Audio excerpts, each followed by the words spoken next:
അമ്മ ഇങ്ങനെ അപ്സെറ്റ് ആവാതെ. അമ്മയുടെ ടെൻഷൻ കണ്ടിട്ട് പതുക്കെ പതുക്കെ എനിക്കും പേടിയാവുക. പേടിക്കണം, നീയേ അവരെ സൂക്ഷിക്കണം. വെളച്ചില് കണ്ട അവരൊതുക്കി കളയും നിന്നെ. നിന്റെ തരികിടകളെ അവരുടെ മുന്നിൽ ഇറക്കരുതെന്ന്. അമ്മയുടെ വർത്താനം കേട്ടാ തോന്നും ഞാൻ ഏതോ കൾച്ചർലെസ് ഫെലോ ആണ്. നീ വലിയ കൾച്ചർ ഉള്ളവനായതുകൊണ്ടാണല്ലോ ഒരുത്തി ഒരു കൊച്ചിനെ ഒക്കത്ത് വെച്ച് അനാഥ പ്രേതം പോലെ ഇവിടെ അങ്ങോട്ടും ഇങ്ങോട്ടും നടക്കുന്നേ. അമ്മേ ദേ ഇടയ്ക്കിടയ്ക്ക് എനിക്കിട്ട് ഒളിയമ്പീത് ഇങ്ങനെ സന്തോഷിക്കല്ലേ. നമ്മുടെ പുരാണ കഥകളിലെ ചില മുനിമാർക്ക് പോലും ഇങ്ങനെ അബദ്ധം പറ്റിയിട്ടുണ്ട്. പിന്നെ എനിക്ക് നിനക്കേ പുരാണ കഥകളൊക്കെ അറിയാമോ? ആ ചിത്രകഥകളൊക്കെ വായിച്ചിട്ടുണ്ട്. ഏതൊരു പോലീസുകാരനും ഒരബദ്ധമൊക്കെ പറ്റും. എടാ ഞാനൊരു കാര്യം പറഞ്ഞേക്കാം.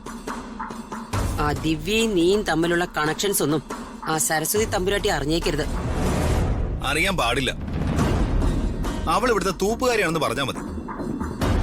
അവര് വരുമ്പോ എങ്ങോട്ടെങ്കിലും ഒന്ന് പോയാ മതിയായിരുന്നു. അവര് വരട്ടെ, അപ്പൊ നമുക്ക് നോക്കാമേ. എടാ അവരൊരു മഹാറാണിയാ. കൊല്ലും കൊലയൊക്കെ നടത്തിയ കൊട്ടാരത്തിലെ മഹാറാണി.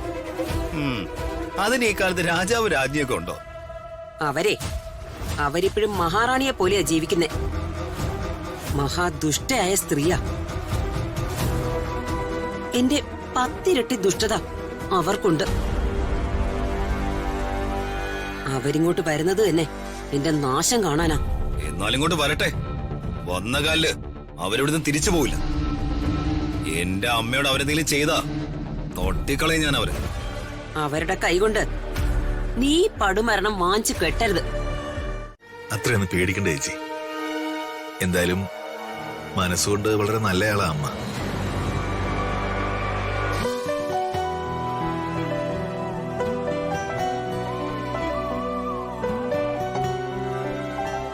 ആരതി ഒഴിയണം, അത് ഋതുമോള് ചെയ്യട്ടെ. ഏയ് അതൊന്നും വേണ്ട, അതൊക്കെ ഞാൻ തന്നെ ചെയ്തോളാം. ഞാൻ ചെയ്തില്ലെങ്കിലേ അമ്മ തന്നെ ചോദിക്കും, അംബികാദേവി നിനക്കെന്താ എന്നോട് വെറുപ്പാണോന്ന്. ആരതി ഒഴിയേണ്ടതേ എന്റെ ചുമതലയാ.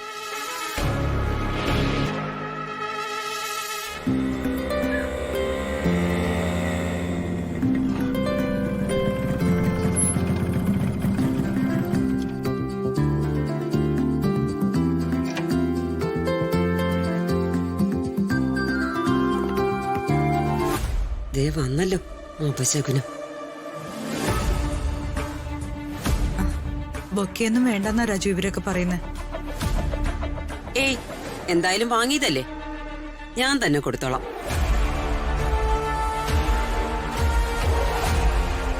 രാജു. എന്താ മേഡം? ഞാൻ നോക്കുമ്പോ ബൊക്ക നീ എന്റെ കൈ തന്നാ മതി. ശരി മേഡം.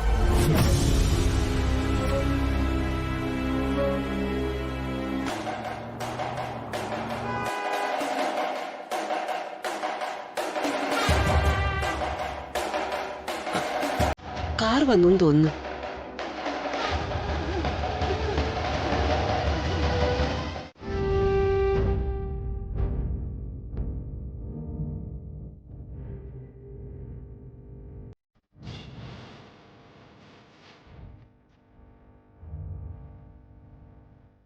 യാമിനി അതിങ്ങെടുക്ക. ആ ശരി.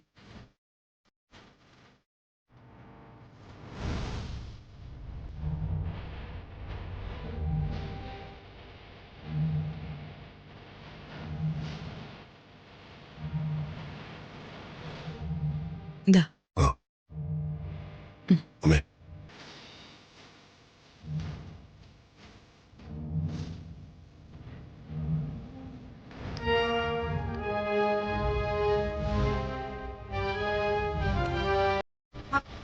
വലിയ തമ്പുരാട്ടിക്ക് കൊടുക്കുന്ന എല്ലാ ആഹാര സാധനങ്ങളും ആദ്യം ഞാൻ കഴിച്ചു നോക്കിയിട്ടേ സാധാരണ കൊടുക്കാറുള്ളൂ.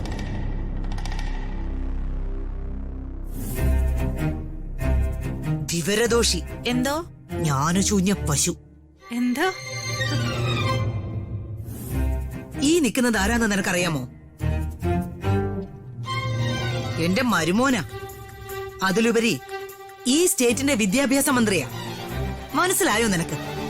മനസ്സിലായി.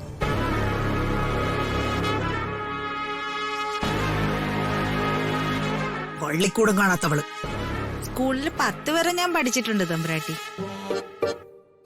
ഒരു ഉപ്പുമാവ് പ്രശ്നത്തിന് സമരം ചെയ്തേനെ 10 എഴുതിയെടുക്കാൻ കഴിഞ്ഞിട്ടില്ല. മതി, വിളമ്പണ്ട അജ്ഞത.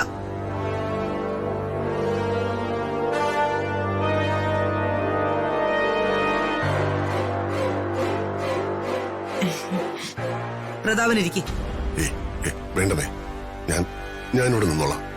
അതൊന്നും പറ്റില്ല. പഴയ കാലത്തെ പ്രതാപനല്ല ഇന്നത്തെ പ്രതാപവർമ്മ. നീ ഇപ്പോ വലിയ ആളാ, പൊതുജനങ്ങളുടെ മുന്നിൽ വലിയ മനുഷ്യൻ.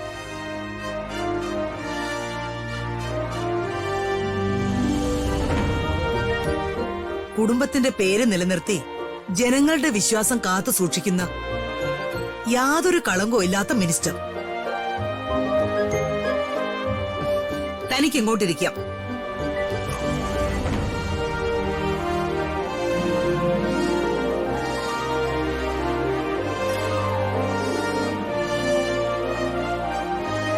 പ്രതാപനോട് മാത്രമാണ് ഇരിക്കാൻ പറഞ്ഞത്.